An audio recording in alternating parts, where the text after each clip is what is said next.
तो स्वागत है आपका चैनल फाइनेंशियल इंडिपेंडेंस पे।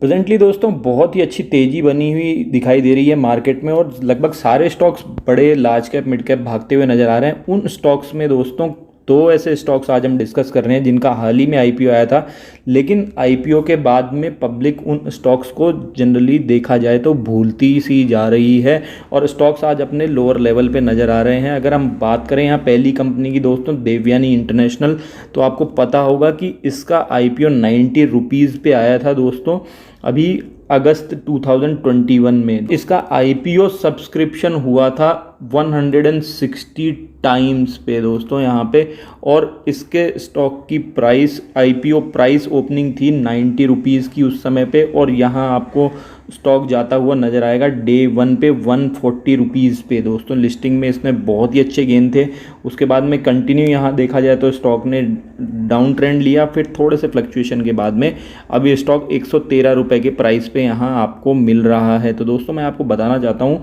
जो कि हमने वॉल्यूम प्रोफाइल के हिसाब से स्टडी की थी और उससे हमें पता लगाया था कि यहाँ आप सीधा सीधा पता कर सकते हैं इस इंडिकेटर से कि यहाँ जो मैक्सिमम प्राइस पे जनता के पास में ये स्टॉक अवेलेबल है वो प्राइस आ रही है लगभग 120 रुपये की दोस्तों। ये बार्स उससे ऊपर ही बड़े बनते हुए नज़र आ रहे हैं और इसके नीचे ये बार्स की देखे जाएंगे तो आप चौड़ाई बहुत ही कम हो गई है। तो आप समझ सकते हैं इस प्राइस पे ये 113 के प्राइस पे भी ट्रेड कर रहा है, वहाँ पे ये लोगों के पास में स्टॉक बहुत ही कम क्वांटिटी में है, बहुत ही कम लोगों के पास में होगा।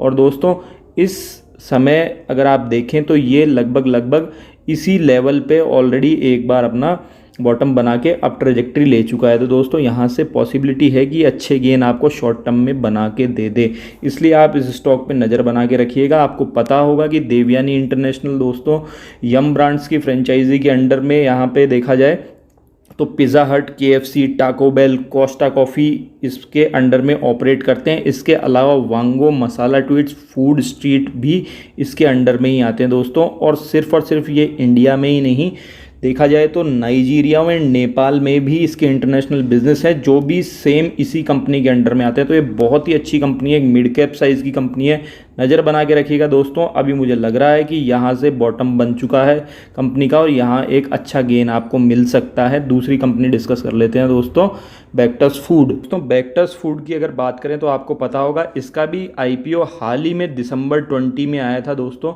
और वहाँ पे इसके आईपीओ की प्राइस थी 288 रुपीज़। इसका सब्सक्रिप्शन अगर देखा जाए तो दोस्तों 198 टाइम ये सब्सक्राइब हुआ था और 288 से सीधा इस स्टॉक ने देखा जाए तो 600 से ऊपर का भी जंप लगाया था डे वन पे, और उसके बाद में दोस्तों ये कंटिन्यू नीचे आता हुआ नज़र आया स्टॉक, और यहाँ एक कंसोलिडेशन में आपको अभी नज़र आ रहा है दोस्तों। अगर आप देखेंगे तो बेकरी फूड्स की प्राइस ऑलरेडी बढ़ चुकी है, तो कंपनी की रेवेन्यू जब अब इस क्वार्टर 2 में आएगी तो वो बढ़ के ही आएगी। वैसे भी कंपनी की रेवेन्यू कंटिन्यू बढ़ती ही जा रही है। तो दोस्तों ऑलरेडी इस कंपनी का देखा जाए तो बहुत ही अच्छा बेस है बेकरी फूड में, और लिस्टेड जो कंपनी है उनमें सिर्फ एक यही कंपनी है बेकरीज़ में जो कि आपको स्टॉक मार्केट में ट्रेड होती हुई नज़र आएगी। अब दोस्तों इस स्टॉक को हम एक बार पहले भी डिस्कस कर चुके हैं और वो रीसेंट में ही था। एग्जैक्टली दोस्तों ये वो वाली कैंडल थी जिसके नेक्स्ट डे पे आपको देखा जाए तो बहुत ही अच्छा गेन दिखाई दिया था, और हाई देखा जाए तो 10% के हाई यहाँ पे बनाता हुआ ये स्टॉक नज़र आया था। वीडियो में आई बटन और डिस्क्रिप्शन बॉक्स दोनों में दे दूंगा, आप जाके चेक कर सकते हैं एग्जैक्टली वो क्या प्राइस थी जिस पे कि हमने इसको डिस्कस किया था दोस्तों। इसके बाद में इतना गेन देने के बाद में भी स्टॉक इस समय अभी कंसोलिडेट करता हुआ नज़र आ रहा है। कंटिन्यू यहाँ पे देखा जाए तो रेवेन्यू में इंक्रीमेंट हो रहा है, और क्योंकि मिड कैप क्वालिटी के और लार्ज कैप क्वालिटी के स्टॉक्स बहुत तेज़ भागते हुए नज़र आ रहे हैं, इसलिए अभी देखा जाए तो रिटेल इन्वेस्टर्स का ध्यान इस स्टॉक पे नहीं है।